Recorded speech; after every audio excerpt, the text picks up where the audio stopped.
ప్రతి గ్రామంలో కూడా సచివాలయ ఎంప్లాయీస్ వచ్చి ఇంటింటికి వెళ్లి వాళ్ళ యొక్క ఆర్థిక స్థితిగతులు ఏంటి అనేది పూర్తి స్థాయిలో సర్వే చేశారు. అలా సర్వే చేసినప్పుడు మన జిల్లాలో మన జనాభా ప్రొజెక్టెడ్ జనాభా 17 లక్షలు కాగా 62,000 మంది ఇది ఏదైతే ఆర్థికంగా అత్యంత వెనుకబడినటువంటి ప్రజలుగా 62,000 మందిని కుటుంబాలని మనం గుర్తించడం జరిగింది. ఆ 62,000 కుటుంబాలలో మన ఈ కాన్స్టిట్యుయెన్సీలో చూసుకుంటే 10,300 కుటుంబాలు అందులో ఉన్నాయి. మరి మనం ఈరోజు ఈ సభ నిర్వహించుకుంటున్నటువంటి కొత్త గొల్లపాలెం గ్రామంలో చూస్తే 31 మందిని మనము P4లో అత్యంత వెనుకబడిన ఆర్థికంగా ఉన్నటువంటి కుటుంబాలని గుర్తించడం జరిగింది.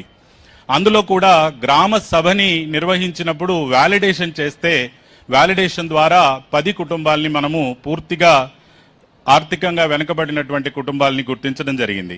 ఆ 10